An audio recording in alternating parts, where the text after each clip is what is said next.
Welcome नाज़रीन, minute मेरे के साथ कमर ज़मान भट्टी आपकी खिदमत में हाजिर। इस वक्त लाहौर प्रेस क्लब में मौजूद हूँ और खलीलुर रहमान कमर साहब हमारे साथ मौजूद है।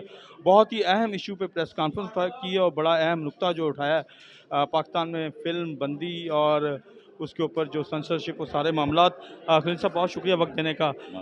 फ़िल्म जो है ये पंजाब और सिंध ने इसको सेंसर करके मंजूरी भी दे दी, लेकिन मरकज़ी सेंसर बोर्ड और ने फेडरल बोर्ड का ये इसको एक्ट जो है इंतहाई शर्मनाक है। कमर साहब, मैं आपको बताऊं, ये फिल्म को के ताबूत में आखिरी कील ठोकने के मुतरादिफ है।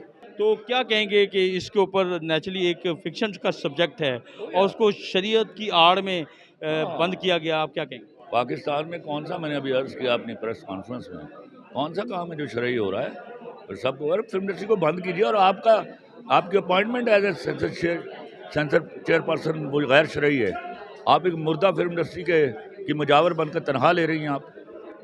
तो क्या कहेंगे इस नेचुरली इंडिया में इस तरह के प्रोजेक्ट बनते हैं, वो बॉलीवुड में बनते हैं, ऐसे हॉलीवुड में। कई वाहियात, ये तो कोई सब्जेक्ट वाहियात नहीं है, वो तो वाहियात सब्जेक्ट बनाते हैं। तो बहुत शुक्रिया आपका। आप इसको क्या, किस नज़र से अब आप मेरी दुआ है कि शर्म आए और अपनी गलती का एहसास करके बैन का सर्टिफिकेट वापस लिया जाए फ़ौरन। बैन का सर्टिफिकेट जो है ये वापस लिया जाए। नेचुरली एक फ़िल्म बनाई गई और उस फ़िल्म के ऊपर जो है अब मरकज़ी सेंसर बोर्ड ने पाबंदी लगा दी है सेंसर बोर्ड के हवाले से। और इस फ़िल्म के बारे में हम मज़ीद जो है बातचीत वो भी आपको कराते हैं। इस वक्त हमारे साथ फ़िल्म की प्रोड्यूसर मौजूद हैं, सारा मुनीर राज साहब की साहबजादी हैं, जो पाकिस्तान में ड्रामा थिएटर के हवाले से बड़ा नाम है। सारा साहब क्या कहेंगी, ये फ़िल्म क्यों बैन की गई? मुझे खुद नहीं पता। सब कुछ अच्छा चल रहा था। 5 दिन पहले मुझे पंजाब बोर्ड ने ओके कर दिया हुआ था, सिंध बोर्ड ने ओके कर दिया हुआ था। बट एंड मेरे प्रीमियर के टाइम पे मुझे रात के तकरीबन कोई 11-12 बजे के करीब एक लेटर मिला ताकि मैं अगले दिन कोई कोशिश ना कर सकूं। उसके बाद छुट्टियां थी और मेरी फ़िल्म को बैन कर दिया गया फेडरल से। देखिए, मैं ऑन दिस पैनल मैं सिर्फ रिक्वेस्ट कर सकती हूँ कि देखिए, नए लोग जब काम करना चाहते हैं उन्हें काम करने दीजिए। देखिए, आउट ऑफ द बॉक्स अगर हम कुछ करना चाहते हैं, हम आपके लिए, अपने मुल्क के लिए करना चाह रहे हैं और एक सेंसर बोर्ड बनाएं, हमें बांटे मत, हम एक कौम हैं। Thank you very much. अच्छा, जो इतराज़ अभी हमने यहाँ पे सुना प्रेस कॉन्फ्रेंस में भी खलीलुर रहमान कमर साहब ने भी कहा कि एक शरई इतराज़ लगाया गया है, तो क्या आपकी फ़िल्म का क्या ऐसा सब्जेक्ट था जिसके ऊपर शरई इतराज़ लग गया? देखिए, सिर्फ फिक्शन स्टोरी है और डिस्क्लेमर में लिखा जाता है कि ये सब बातें किसी हकीकत से ताल्लुक़ नहीं रखती। यहाँ तो आप डिस्क्लेमर हटा दें, और अगर वो डिस्क्लेमर है तो इसमें देखें इतने टॉपिक्स बने हुए हैं कि एक औरत प्रेग्नेंट हो गई है।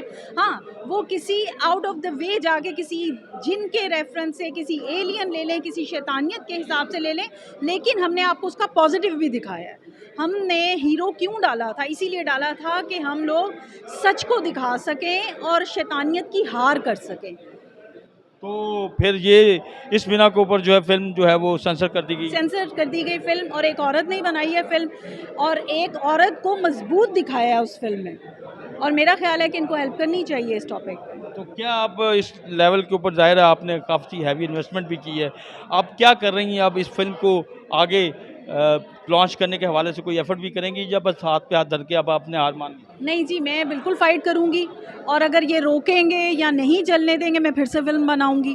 मैं उस बाप की बेटी हूँ जिसने 20 साल लड़ाई की है और जिसने 20 साल थिएटर पे राज किया है, और मैं फ़िल्म बनाऊँगी और बनाती रहूँगी। ये बैन करते जाएँ, मैं बनाती जाऊँगी।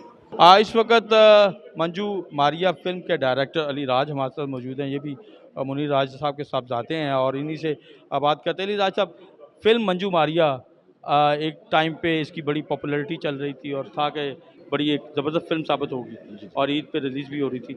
अब रिलीज़ तो नहीं हो रही और मरकज़ी सेंसर बोर्ड ने इसको पाबंद कर दिया है। तो क्या ऐसी बात आपकी डायरेक्शन में चली है? आप थोड़ा-सा कोई। सर, मेरे तो ख्याल में ऐसी कोई बात नहीं थी, क्योंकि पंजाब बोर्ड ने और सिंध बोर्ड ने इसको प्रॉपर सेंसर किया है।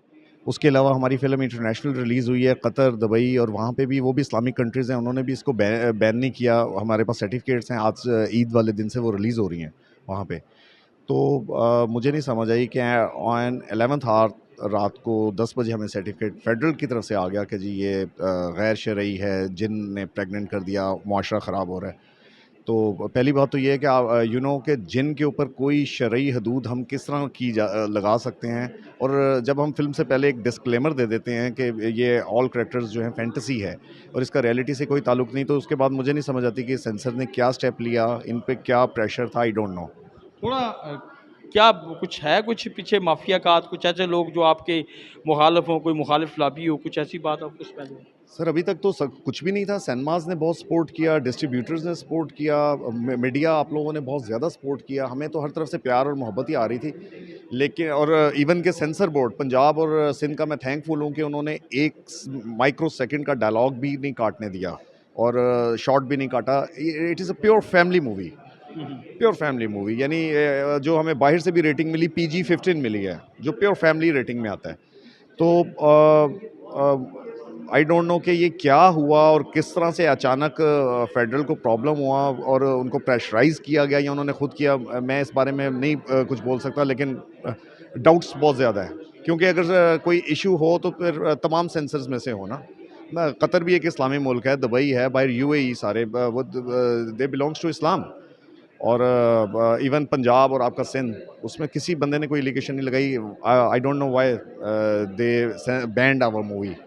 क्यों मूवी के ऊपर पाबंदी लगाई गई, अभी तक ये लोग समझने से कातर हैं। बहरहाल मरकज़ी सेंसर बोर्ड ने इस पे पाबंदी आयद की और अब ज़ाहिर है इस फिल्म के बाकी सारे मामलात जो हैं वो अब चैलेंज किए जाएंगे, इसके ऊपर लड़ाई लड़ी जाएगी। लेकिन बहरहाल ये फिल्म इंडस्ट्री के लिए एक बड़ा धचका इस बिना के ऊपर कि एक ज़ाहिर फिल्म इंडस्ट्री जो अपने पाँव पर खड़े होने की कोशिश कर रही है, उसकी कोई भी फिल्म अगर सेंसर बोर्ड की जद में आके बंद होती है तो फिर वो एक धचका लगता है।